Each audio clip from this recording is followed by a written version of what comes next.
From the Godrej DEI Lab, welcome to India Included. Here's your host, Parmesh Shahani.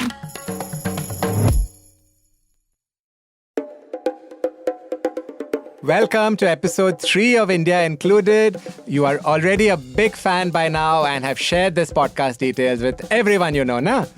What? For the minuscule minority of you who haven't, jaldi, please share our podcast on your socials, so Insta, LinkedIn, everywhere. Tell your friends, tell your family, tell everyone you know it's the bestest podcast that they will ever listen to.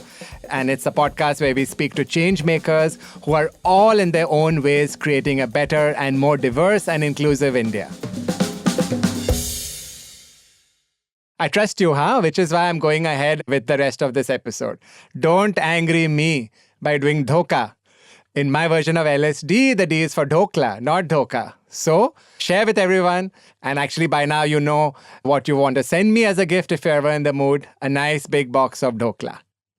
So, even though naam ke vaste I'm a Viva Vikhroli diva, I have a little secret. I'm going to come, ta-da, out of the closet on this show and reveal that I actually grew up as a sobo behen. Breaking news. Oh my God, Arnab and Aaron are just going to, the TRPs are going to go off the charts. And, every time I go back to South Bombay, I try and do a little walk where I cross this one particular spot at Oval Maidan, where it looks out to the Cooperage Bandstand on the right, with Churchgate Station at the end of the road on the left. In my mind, this is before the metro construction and all that. And I think of the brilliant filmmaker Riyad Vinci Wadia. In 1996, when he was still in his 20s, he made and released Bomb Gay, the first Indian gay film. It was 11 minutes long, shot all over the city and referenced so many cruising spots at that time, like the Gateway of India Walls, the Churchgate Station loos. Yes, darlings, there was life before Grindr and Tinder. Oof, what to say to these kids now? When I saw it in 1997, I was 21 years old, and it really blew open my mind about how we as Indians could tell our own queer narratives so powerfully. It literally changed my life, this film. I was really lucky that Riyad became a mentor. He wrote my recommendation letter that got me into MIT in the US, and in fact, my first book, Gay Bombay, is dedicated to him. He unfortunately passed away too soon in 2003, and I'm actually so angry about this because if only he had waited. Because he would have been able to meet the next gen queers, like my guest today, who are building on his work and persona, outly and proudly. The thing is, throughout Indian film history, many filmmakers have been LGBTQIA+ secretly. And generations of movies, art, and entertainment have all depicted LGBTQIA+ lives, but either for comedy or featuring queer people as villains or tragic figures. Thankfully today, there are queer filmmakers who are out and confidently telling complex, rich, and real stories of what it means to be queer in India and how it intersects with other aspects of being Indian. So in this episode, we're going to talk about queer representation. And I believe the same holds true for other kinds of representation too. I'm interested in this subject not only as an artist and as a storyteller, but as a business leader. Some of the questions I'll explore in this episode are questions we're constantly discussing at the Godrej Industries Group too, as we think about the societies and the markets in which we serve customers. Who tells our stories? What kinds of characters get to be included in these stories? When these stories change, does it mean that the status quo is changing? And do the stories we bring to life on screen create progress for the people to whom these stories belong? For today's podcast, I'm sitting across from Faraz Arif Ansari, right in the middle of the release of their major new feature film, Pantiki. Before this, they made the brilliant short films Sheer Korma and Sisak and done so much more. I'm going to talk to them about how they became a voice of their generation, how they are bringing queer, non-binary stories to the screen and representing Indian LGBTQIA+ life and Indian Muslim LGBTQIA+ life in new ways. Faraz, thank you so much and welcome to India Included. Thank you so much, Parmesh. I'm so excited to be doing this with you after all these years. I just always remember you being a complete diva and fashion icon, and I was like, I want to rob Says the everything. one who I want to has rob been, everything though. you have. You've been the inspiration for so many of us, Parmesh. I think, for me growing up also, we didn't really have a lot of people to look up to, right? Yeah. We lived very different lives. I grew up in the 90s. Yeah. So I remember when I was in school, the sense of watching someone visibly who you could identify with never existed, right? Yeah. But I remember the first time I saw you, you were wearing a white shirt and you had a red flowing jacket on and you were wearing blue pants. It's like imprinted in my memory. And you had these fabulous glasses on.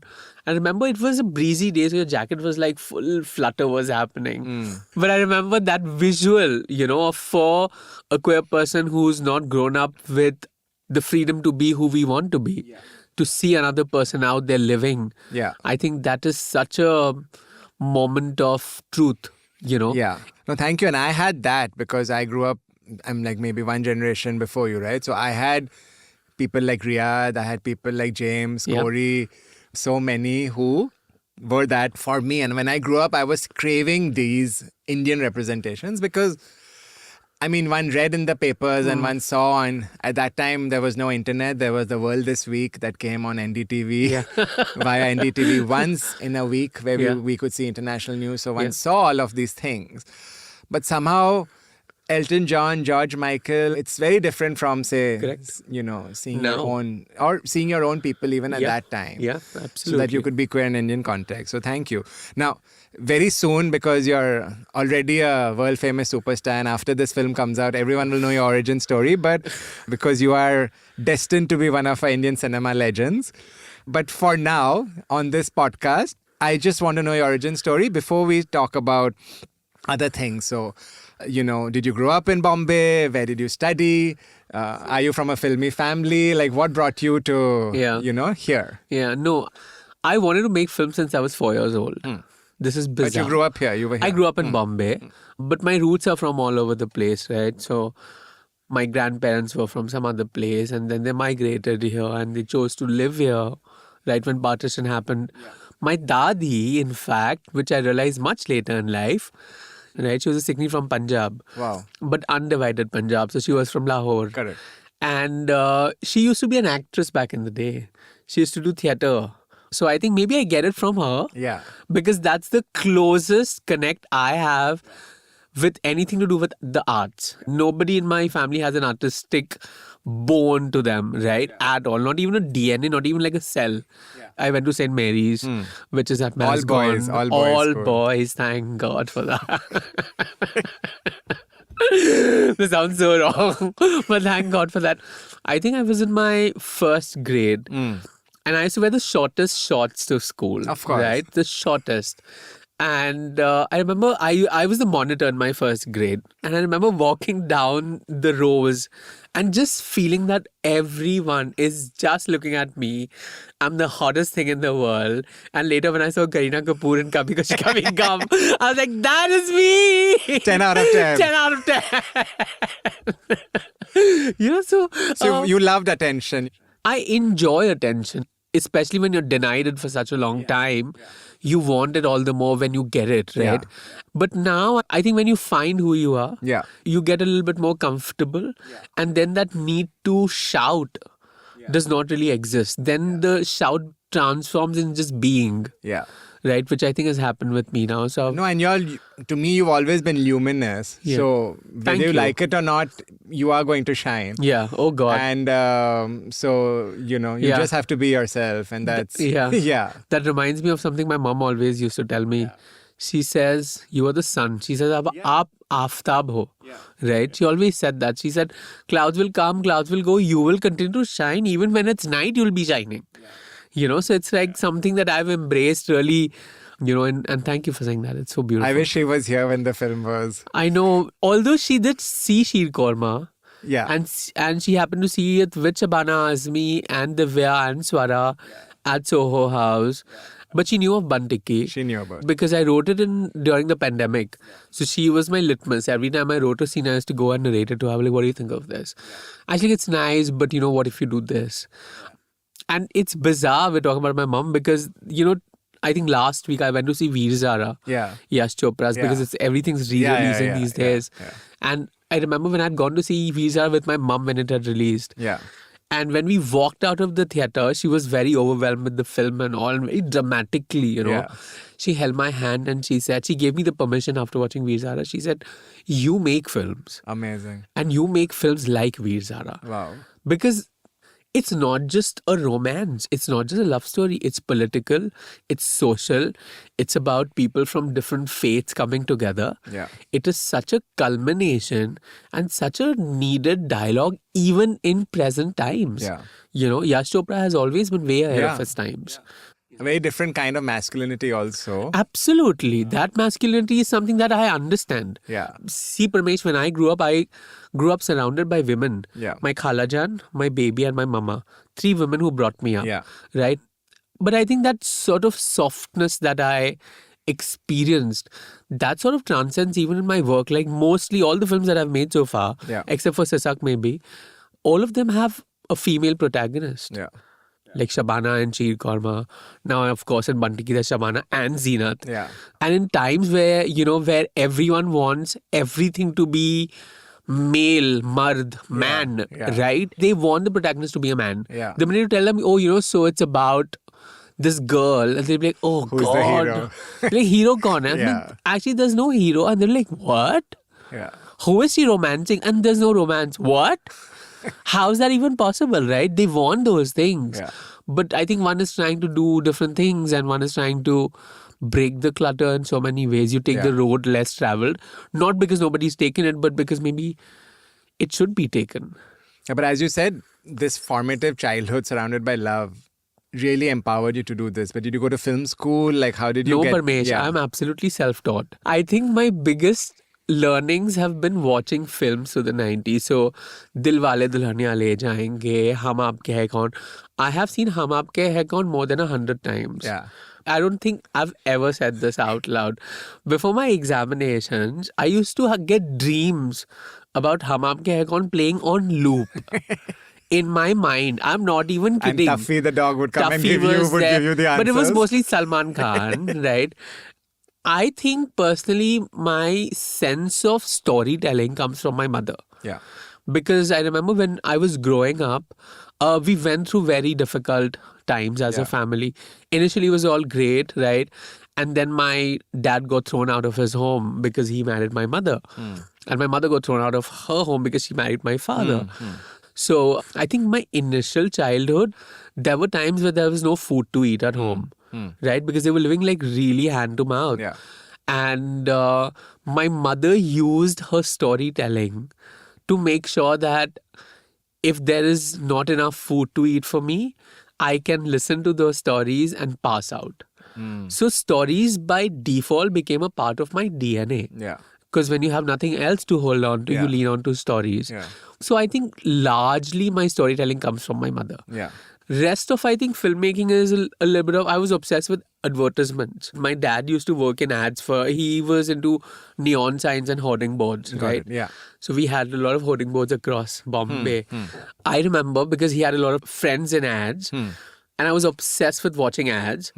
I had 100 VHS cassettes at home filled with ad films. Oh, amazing. My Saturday and my Sunday was only watching ad films on loop. Oh, amazing. Very good. Yeah. On loop, Parmesh, because back in the day, of course, we didn't have Apple TV and Netflix. Global, all over the world. Films from all over the world. Global. Very nice. Yeah. He had access to all of it and it was just watching that. Yeah. Once in a while, we used to get a Disney VHS, right? Yeah. Beauty and the Beast, Cinderella, Snow White, all that jazz, right? But then that started traveling. And then once I think he just picked up like random films. I think he had gone to Dubai or UAE, somewhere there. And he got like films which had children on the poster. These turned out to be Majid Majidi's films. Amazing. Yeah, amazing. He had no idea what it was. But thankfully they had English subtitles in them. And I remember watching Majid Majidi very early in life, right?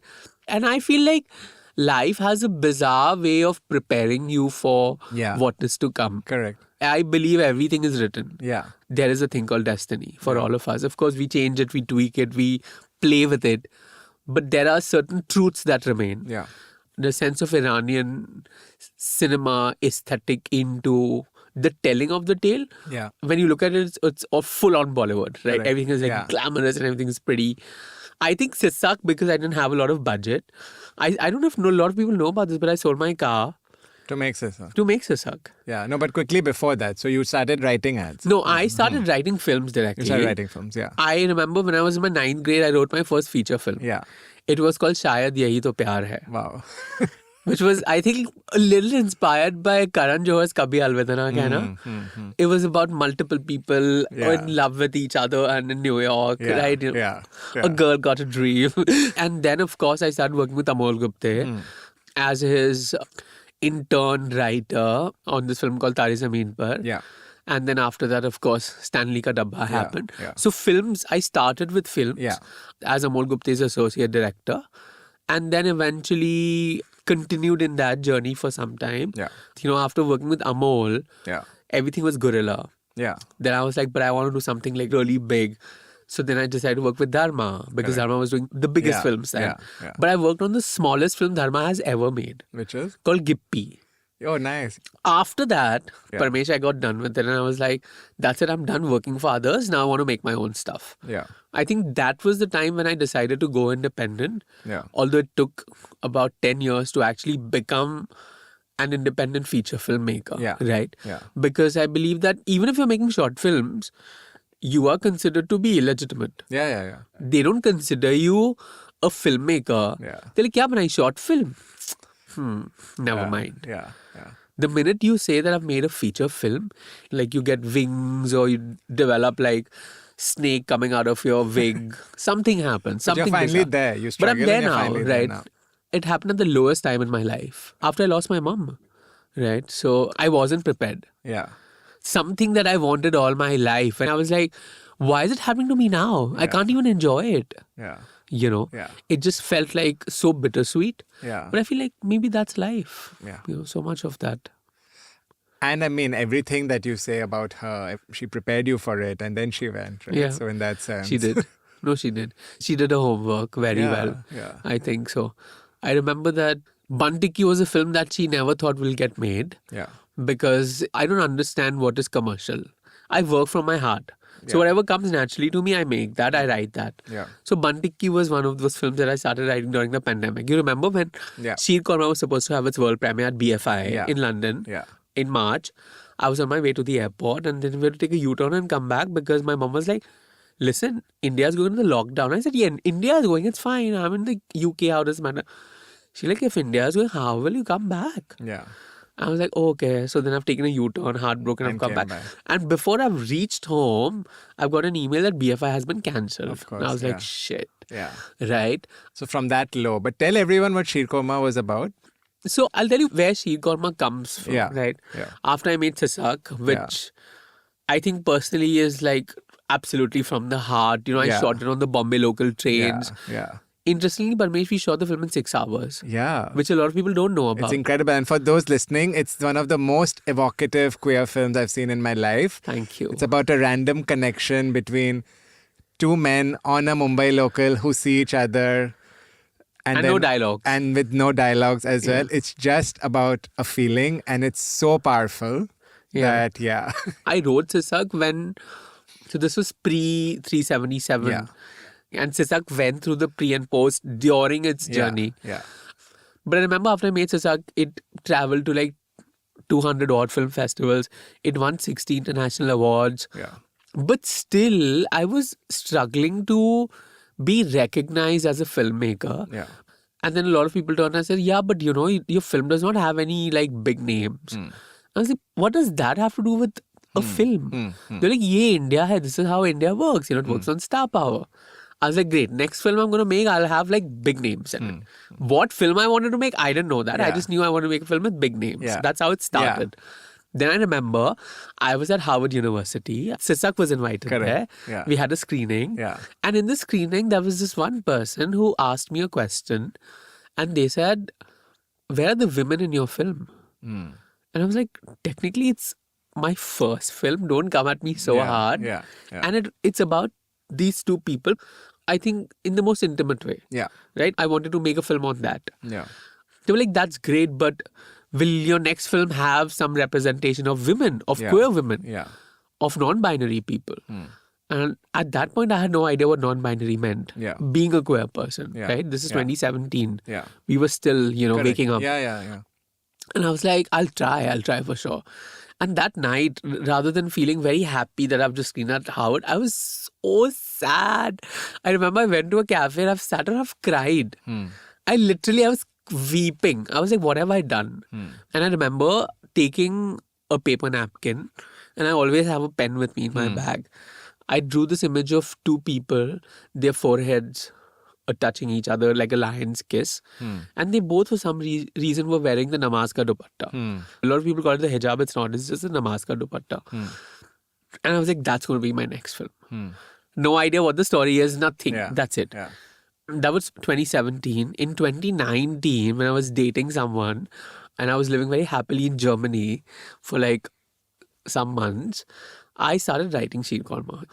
I think for the first time in my life, I got racially profiled. And then at the same time, I was also like, I faced like a homophobic attack in Germany of all the places. India, it has happened, but it's happened in like weird ways, right? This was like out and out, like real, true, like I've never seen anything like that. So that kind of irked me. I was like, I need to tell my stories, Yeah. About queer Muslim people. Yeah. That propelled me to go all hard on Sheer Korma. And eventually, of course, I made the softest film in the world. Yeah. A film about acceptance and love. Two things that I think our generation, the times that we live in, we're in dire need of it. Yeah. But there were many things that I wanted to say in that film. Growing up in the 90s, seeing Muslim families represented in Bollywood was pretty heartbreaking. Initially, Muslim people used to be the courtesans. They were the tawayafs. Yeah. Then they became the gamblers. Yeah. Then they became these mafias. Then they became the supporting best friends. Like hum aapke hain koi? Exactly. That's the A tragedy. best friend who will come and do shairi. Exactly. Yeah. We've never been protagonists for who we are, right? They will live in green-colored homes. Yeah. They will say salam and have henna-colored hair and wear a topi. Always and eat pan. Always eat pan. Always speak chaste Urdu. Yeah. I come from a home which is exactly opposite that. Yeah. We don't have green-colored walls. Yeah. But I remember this, I think some film I was watching, I don't remember, I think on Zee Cinema or something, and my mom turned around. She was so appalled at Muslim representation. She's like, what are they doing? She's like, if you don't change this, now I'll be very disappointed in you. Yeah. And I was like, no, Mama, I will change it. So I decided to change Muslim representation to show authentic the way Indian Muslims live. Yeah. I remember when the trailer dropped of Sheer Korma, Parmesh, one of the comments that I got from a very close friend said, but Muslim people don't wear saris, right? And I swear to you, I did not even think of that because I was like, my mom always wore a sari. She always used to even wear a bindi. How does a piece of clothing have a religion or faith? But this is the power because people have seen so much stereotyping. That's what they fundamentally believe, right? Yeah. And that's what you're trying to... No, of course. And that is something that you have to break. Yeah. Right. Sadly, though, a lot of people have still not seen Sheer Korma. Yeah, We because traveled to of the- 300 festivals, Parmesh. The film has won more awards than Sisak did. It's won 96 awards. But no one wants to release it? I mean, Nobody wants to buy it. hopefully things will change. But I want to explore this a little bit more. Your queerness and your Muslimness intersecting with each other because both have been such an important part of your life. And as you now said, very framed your work. So I just want to explore that a little more. So after I finished my 10th grade in India, I moved to the US. Yeah. I did my high school there. I did my graduation there, which sort of showed me I was like Jasmine on the magic carpet, right? Minus Aladdin. Like a whole new world. I was like, wow, what is this? What is this first world country? I remember going to Walmart the first time. I was like, what is this shit, right? But I think that sort of opened me up and seeing other open queer people living happily with their families and their lovers and children also. Yeah. gave me the courage to come out to my parents. Yeah. You know, I think when you see representation, you feel that, wow, you know, you're not the only gay person in the village. Yeah. So I remember coming out to them after that, when I had come back after finishing my graduation. One day, of course, I was going through something very personal. I lost someone I loved very much. And I was unable to attend their funeral in the US. So it was difficult to convince my mom about it. I was like, I really need to go for the funeral. And she was like, but for what? And that was the time I had to come out to her. So it was probably like bad timed. I shouldn't have come out because emotionally I needed my mother the most at that point. But by it coming out, I sort of isolated myself all the more because she was shattered, right? Shattered in a way because I'm the only child she has. And all the hopes and all the dreams of an Indian mother, it took her some time to be able to come around and be like, listen, this is going to be very tough for me to accept, but I will try to find my happiness in your happiness. That's beautiful. Yeah, and it was my birthday when she decided to speak with me again. And she made this big pot of biryani, Yeah. as Muslim as it gets. Yeah. And she said, are you hungry? And I said, I'm starving. And both of us sat together on the dinner table and we ate that biryani and all was well. And after that, we never spoke about my sexuality ever. But Right? food as a language But of love food and as a acceptance. language, And then which that kind of happened in Sheer Korma then. Yeah. You didn't think of calling the film biryani, or would Oh that- God! Then they would have come again, guns raging for me. But I think my queerness and my Muslimness, I've never been shy of either. I really hold both very dear to me, right? Yeah. Because that's what makes us who we are, Parmesh. Yeah. Our identities. Yeah. Where we come from, who we are, the way we speak, the way we understand, the way we love. Do I love like a Muslim or do I love like a queer person? Yeah. I don't know. I love like who I am, Yeah. which comes from these two experiences as well, Yeah. along with multiple experiences that Yeah. have happened to me that bring me here in front of you today. So it's really an amalgamation of multiple things, but it's never not to talk about it, Yeah. right? And I feel the best way to do it is to be authentic to who you are, Yeah. right? When you go back to that, the stories that you tell are more honest. Yeah. And I think that is what makes my cinema a little different also. Yeah. Because it truly comes from the heart. Like if I don't really feel it, I don't think I'll ever be able to make it. Yeah. So I think my Muslimness by default comes in my films. Yeah. Although in Sisak you do see snippets of it. Yeah. He's wearing a kurta. Again, people will say only Muslims wear kurta. But in my head when I was writing the film, of course there was no way to express that. But I tried to sort of, code it in whatever stereotypical form that existed. And I think I do the same in Bantikki also. Yeah. Although I can't talk much about it, but I think my Muslimness, my queerness, the love for my mother, the love for, I think, all the cinema that I've grown up watching, it's all at display in Bantikki. Yeah. Everything. And it's so important for us as viewers to see, right? And also to be seen then. 100%. Because so much of our cinema, visibility. we don't feel seen. And if we don't feel seen, how will we value ourselves? Yeah. How will we imagine? How will we, create possibilities for ourselves? Or how will we belong? Yeah. Absolutely. That sense of belonging. Yeah. That is the most important thing in this universe. Yeah. And that's a representation of all kinds is important. 100%. Yeah. And hence, I think there is no formula to it. Yeah. Right? When people go with formula, they make really terrible films which have queer characters in it because they want to make a queer film. Yeah. They don't want to make an honest film. Yeah. The problem lies, I think, in that journey. Yeah. When you want to make something which is true to who you are, Yeah. you end up making something which will come from those deep recesses in your heart and put forward something which will truly speak to everyone across the spectrum. Yeah. So I think that is important. So as part of that honesty, you feel it's important, say, for queer people to tell our own stories, for Muslims to tell our own 500%. stories, for... See what happens when Yeah. when non-queer people make queer films. No? Yeah. Also, I don't think films have a sexuality. Yeah. I think films are films. When people say, oh, so did you make a queer film? I'm like, I don't know. I don't think my films have like a sexuality to them. Yes, Yeah.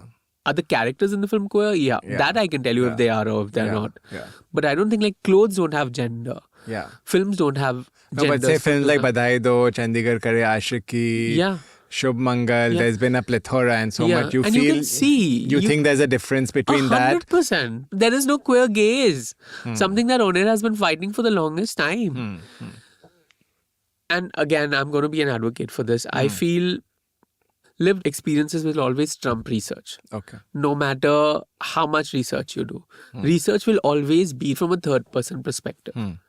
But when you're saying something from a first person's perspective, it has to come from the person. It has to come from the source. Yeah.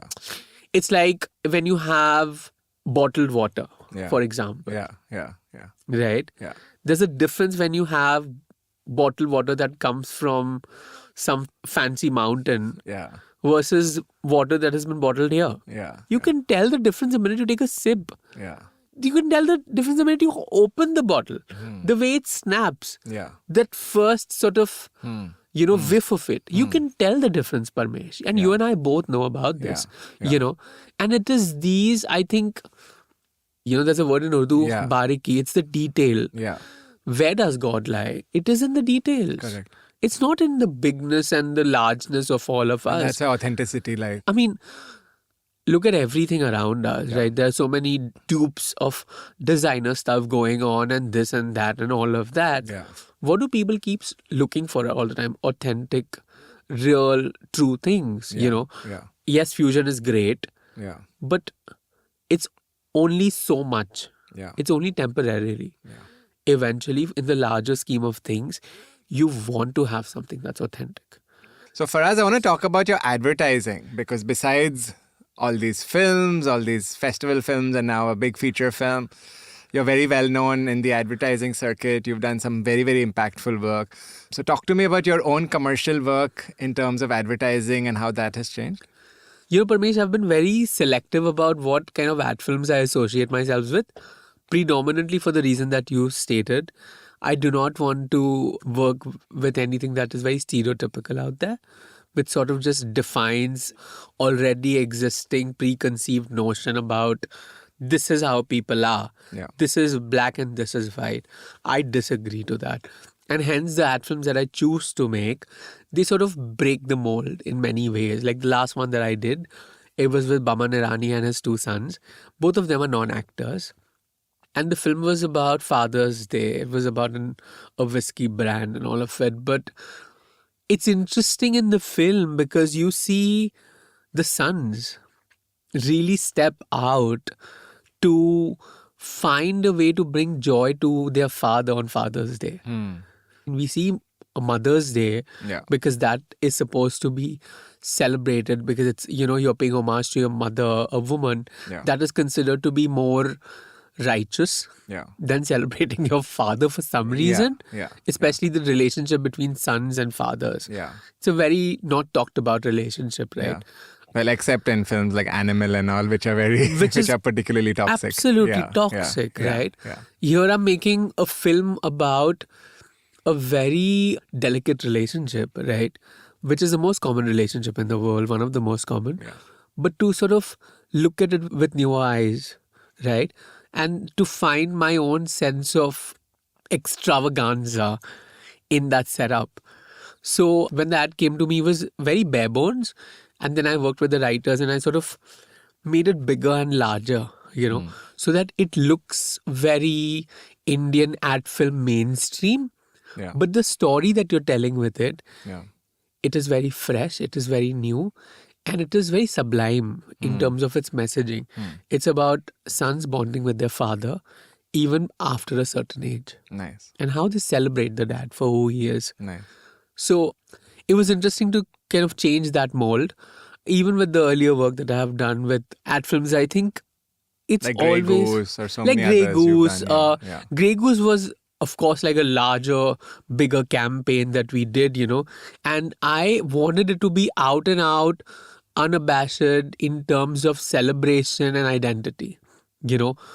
I didn't want to hold back there. Yeah. Because the brand is international.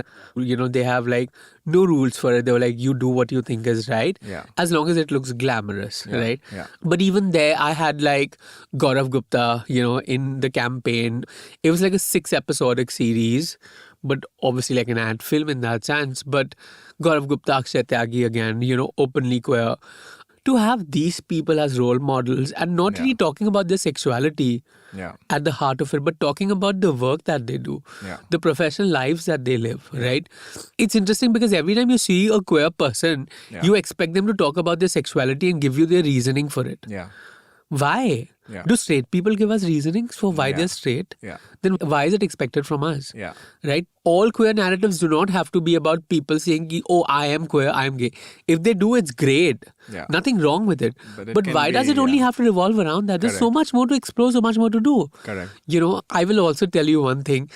There was this one filmmaker who had said, why do all gay films have this, when they portray like young gay people, they have like this one boy who will stand in front of the mirror and apply lipstick.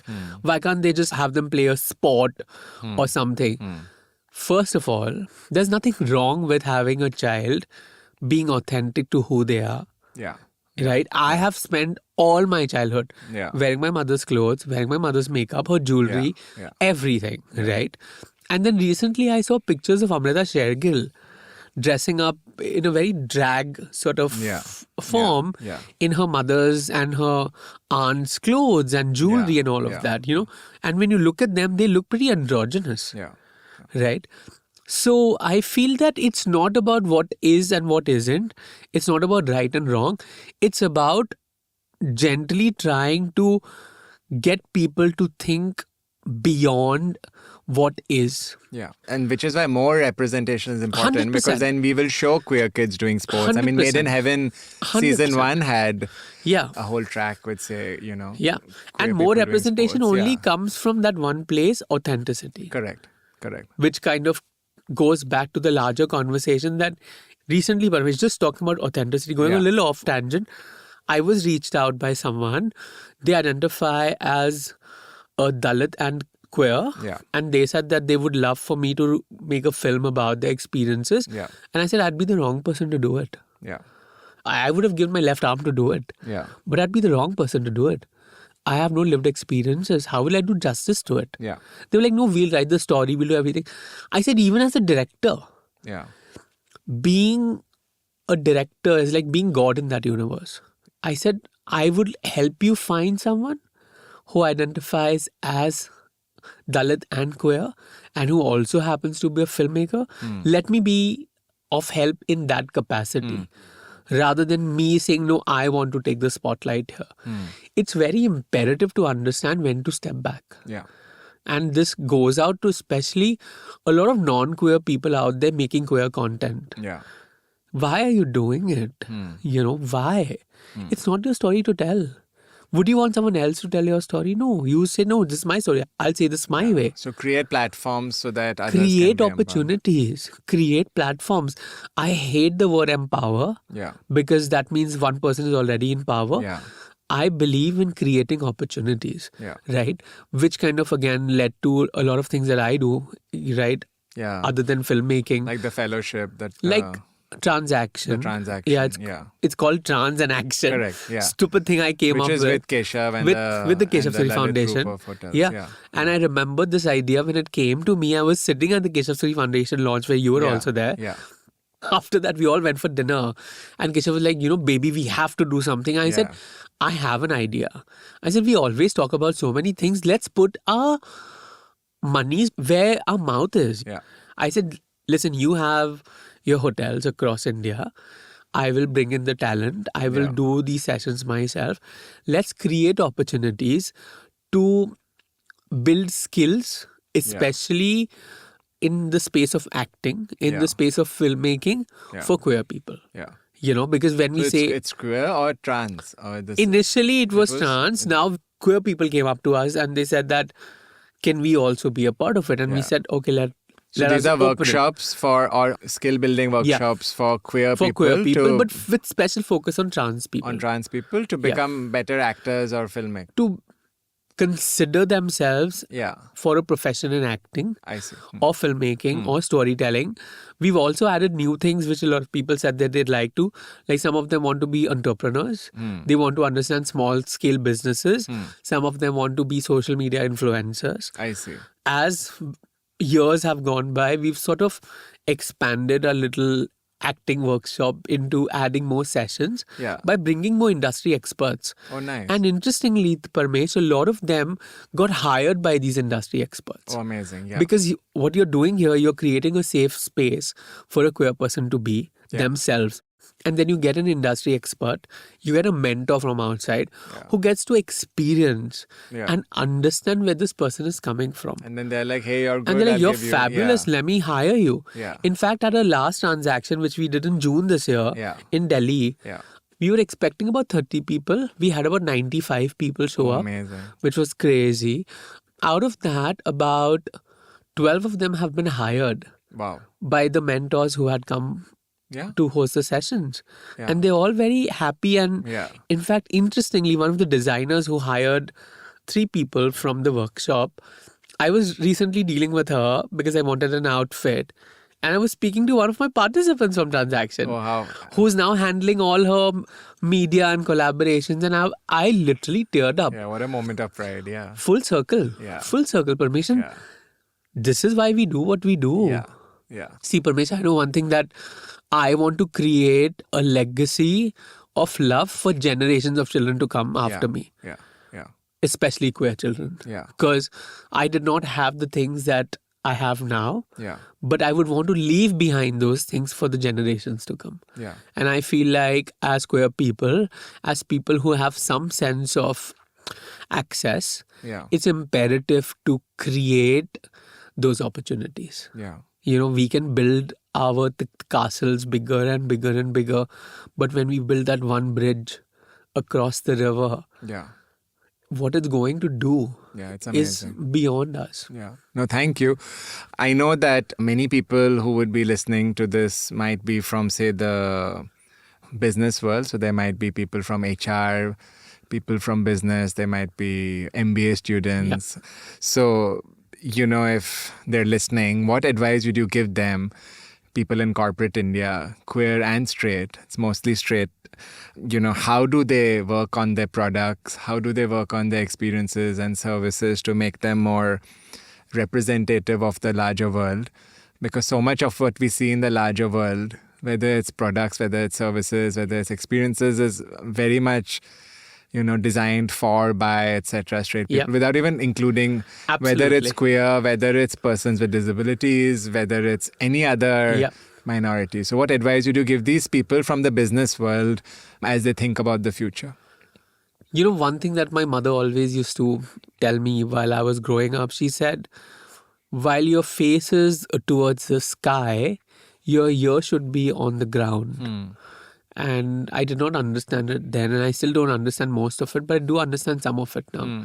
That metaphorical slap that I got at Harvard University when I was asked about representation, which made me sit back and be like, wow, what am I doing? Right? I feel if every day we sit back and ask ourselves this one question, what am I doing? Or am I doing enough? I think that itself is a good place to begin. One more thing that I would like to say is that read all the rule books. And then don't follow them. But know what the rules are. Right? When you talk about diversity and inclusion in the corporate world, because I have done so many screenings now for corporations with Sisak, with Sheer Korma, and done a lot of conversations after the screening. One thing I've realized is that there is so much that so many people want to do, so much that so many people want to say things. There's not enough platforms. Build those platforms. And this is purely business, Parmesh. The pink dollar is real. I have heard it ka-ching, ka-ching, ka-ching in my ears multiple times. Right? And now pink rupee in India. And pink rupee. God, massively. Right? Massively. Something that a lot of businesses are not even looking at even now. Even film businesses for that matter. Right? Because we're still catering to the non-pink rupee. For the pink rupee. Correct. If you know what I mean. You know, Yeah. we are making films for people who don't identify as queer, but we are trying to tell them our story. Yeah. What about we change our understanding and say, let me make a larger film which is about queer people, Yeah. but it's so inclusive that it includes everyone. What is inclusion but that? Yeah. Correct. That all of us come together, Yeah. taking out multiple understandings through that single Yeah. experience. Yeah. I mean, look at the amount of designers. I'd say 95% of designers in India are either openly queer or closeted, right? The amount of contribution that queer people do to the arts, but also beyond the arts, restaurants, businesses, big businesses. I mean, look at Apple, right? It has an openly a queer person, and proud CEO, right? yeah. Out and proud, absolutely, Yeah. right?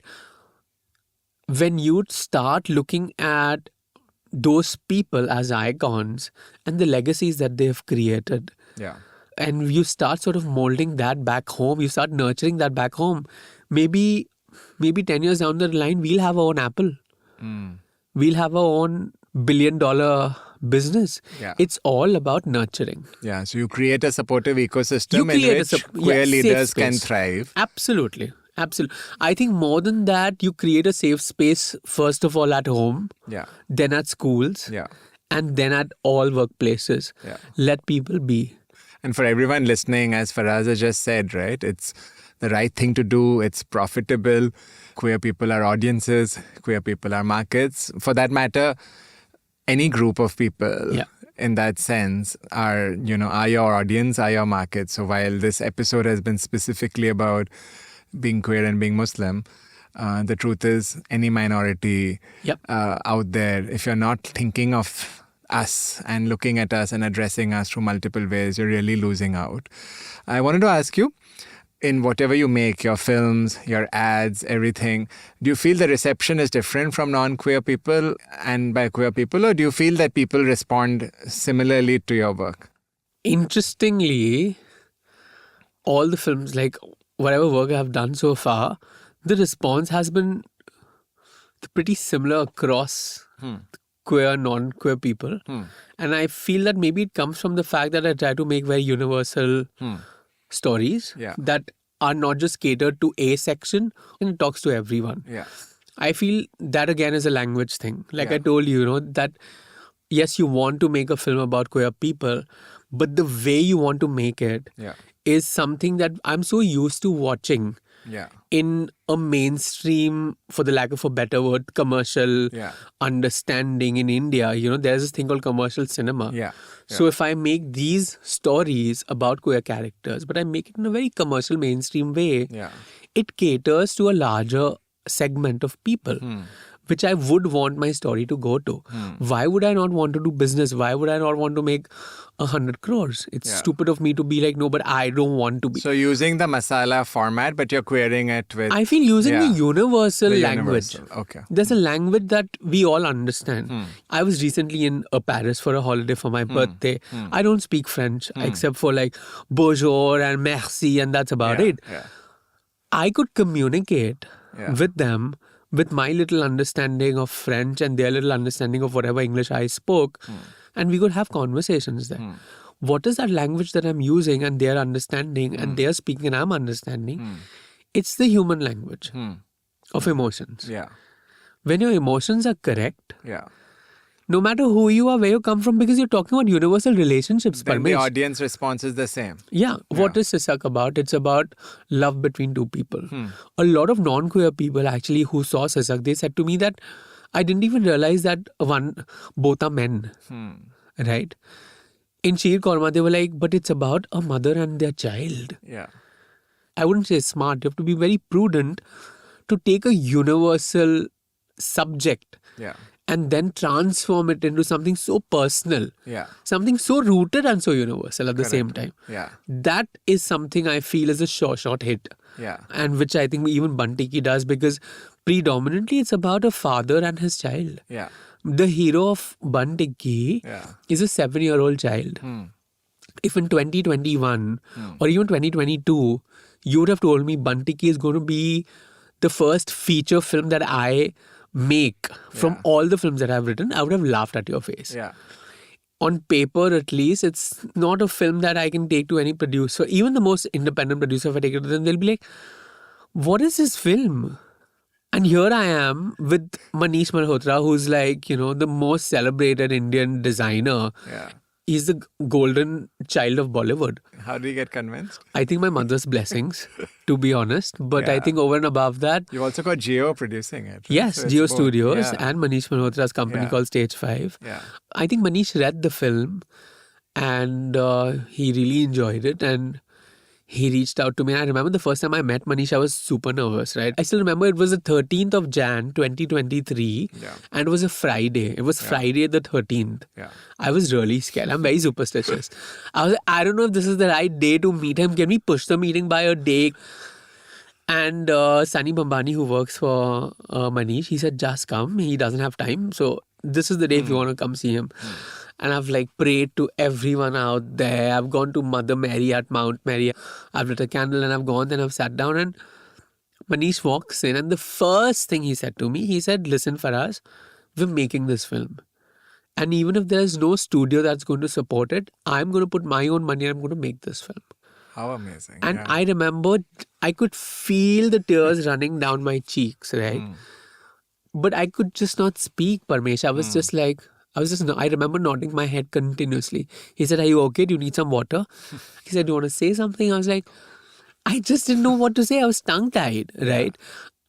But for someone of his caliber to have that belief in a film, which is very personal, but also very universal. Yeah. And I think with all our visions coming together, it looks very mainstream and very sunlit, Yeah. He gave me all the things that I asked for. I wanted to shoot it in Shimla.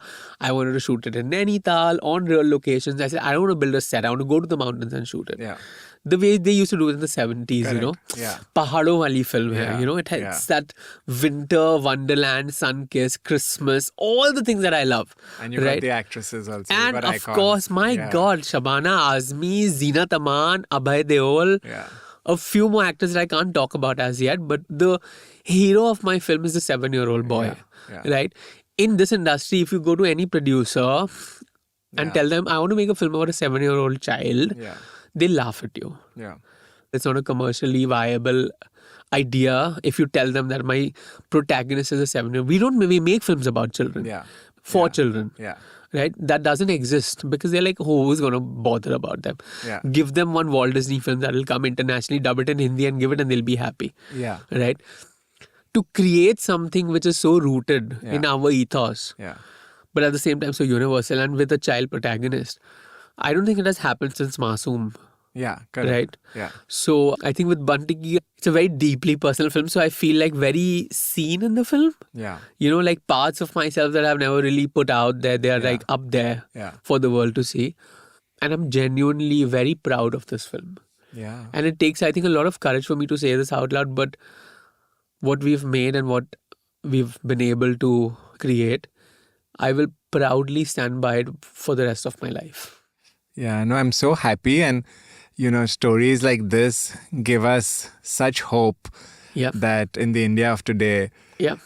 when people like you with your creativity, with your intersecting identities are able to own yourself, carve a space for yourself, tell the stories that you tell, it gives you great hope that there's so much more that could be done with representation, but at least things are changing and at least slowly being able to tell the range of stories that we are, right? Slowly, surely, eventually. Eventually, Yeah. yeah. And I really also love how you are using the power, the position, the privilege to create that, to widen the ecosystem for everyone. So I'm like super, super grateful. Faraz, I just want to ask you very quickly, because besides being this incredible filmmaker, you have this parallel, life as a fashion icon. You're on every fashion power list. You're consistently one of the most well-dressed people in our country. Tell me about this parallel life. A, what fashion means to you just for pleasure, but also what does it mean? Because people see you. You started by saying how you saw me years ago. and how that widened your idea Yeah. of, what Yeah. one could wear and how one could be. And you are that, icon for the next generation. So tell me about, what fashion means to you and how you use fashion.